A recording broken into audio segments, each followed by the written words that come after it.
Salam Indonesia, salam Nusantara dari Sabang sampai Merauke, dari Miangas sampai Pulau Rote. Mantaplah iman kita, mantaplah kasih kita, mantaplah pengharapan kita tentunya dalam Yesus Kristus yang menjadi Tuhan dan Juru Selamat kita dan Juru Selamat dunia. Dan jangan lupa bahwa Yesus itu adalah Tuhan. Dan jangan katakan bahwa Yesus bukan Tuhan, dan yang katakan bahwa Yesus itu bukan Juru Selamat. Kalau engkau percaya, dan kau dan seisi rumahmu akan diselamatkan. Puji nama Tuhan, malam ini selamat berehat, selamat beristirahat. Dan kiranya damai Tuhan, kekuatan firman, kekuatan Roh Kudus senantiasa menyertai roh dan kehidupan kita. Puji nama Tuhan. Sebelumnya mari kita berdoa.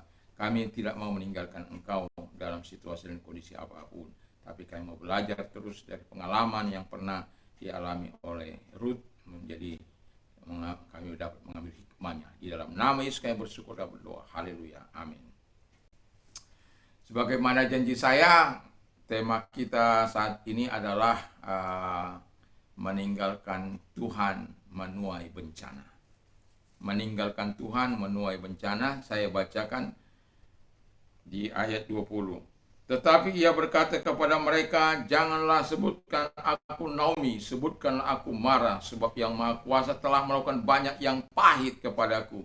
Dengan tangan yang penuh aku pergi, tapi dengan tangan yang kosong Tuhan memulangkan aku. Maka kamu menyebut aku Naomi, karena Tuhan telah naik saksi menentang aku, dan yang Maha Kuasa telah mendatangkan malapetaka kepadaku. Demikianlah Naomi pulang bersama-sama dengan Ruth, perempuan Moab itu, menantunya, yang turut pulang dari Moab, dan sampailah mereka di Betlehem pada permulaan musim menuai jelai. Haleluya. Anda bisa bayangkan mereka merantau.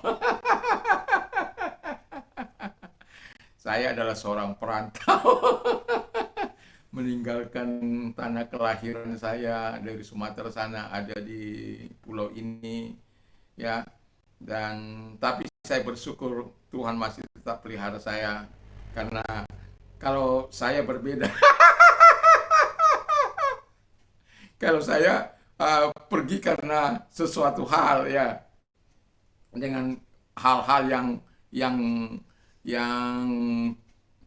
tidak berkenanlah di hadapan Tuhan. Tapi dan keluarga daripada Naomi ini, yaitu Elimelek suaminya, mereka berangkat dengan kedua anaknya dari Betlehem, semua dijual. Semua dijual dengan tangan. Makanya dikatakan dengan tangan yang penuh aku berangkat, aku pergi ke Moab.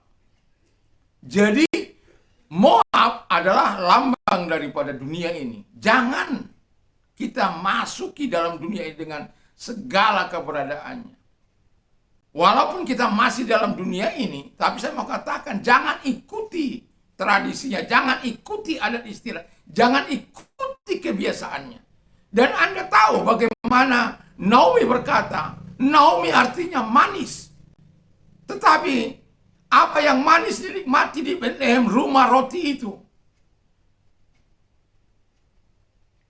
Ketika mereka meninggalkan Betlehem, rumah roti itu, pergi ke dalam dunia. Dan pada akhirnya kita melihat bagaimana Tuhan melakukan sesuatu yang sangat luar biasa.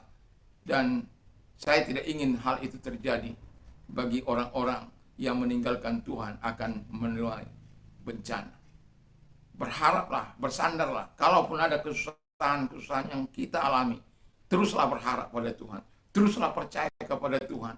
Teruslah meminta pertolongan. Dalam Mazmur 118, ayat, kalau dalam bahasa Inggrisnya dikatakan, ayat kelima dikatakan di sana. Kalau mungkin dalam bahasa Indonesia, mungkin ayat yang ke-6 atau 7. Di sana dikatakan, in my anguish, di dalam kesusahanku yang besar, I cried out, I cried to the Lord. Aku berseru kepada Tuhan. He answered me. He answered by setting me free. Dia menjawab aku dengan membebaskan aku. Wow.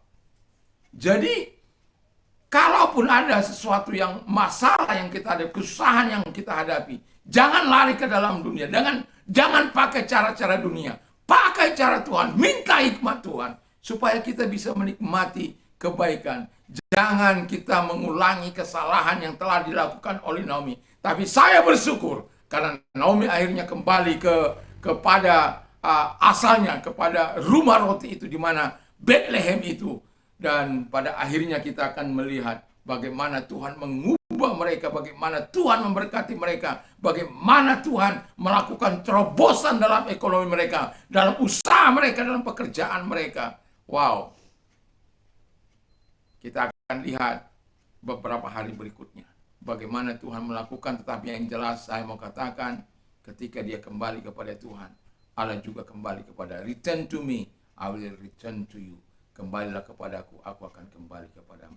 Kalau engkau sedang meninggalkan Tuhan, return to God, and God will return to you. Ketika Tuhan kembali kepadamu, Tuhan akan pulihkan kita. Tuhan akan tolong kita. Tuhan akan memberkati apa yang kita kerjakan, apa yang kita usahakan. Tapi kalau engkau terus meninggalkan Tuhan, bencana, dari satu bencana kepada bencana yang lain, dari satu masalah kepada masalah yang lain. Kalau engkau di dalam Tuhan, kalaupun bertumpuk-tumpuk masalahmu, biarkan dia bertumpuk-tumpuk. Katakan, datanglah masalah. Kan apa?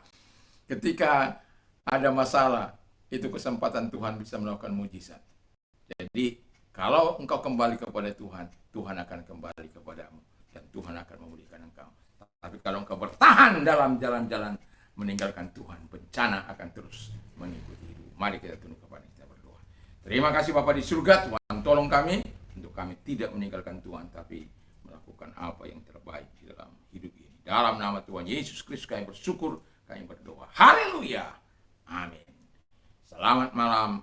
Kiranya Tuhan Yesus memberkati, kekuatan Tuhan dan kekuatan firman bersama dengan kita. Selamat beristirahat. Saya mau katakan, mantap, mantap, mantap.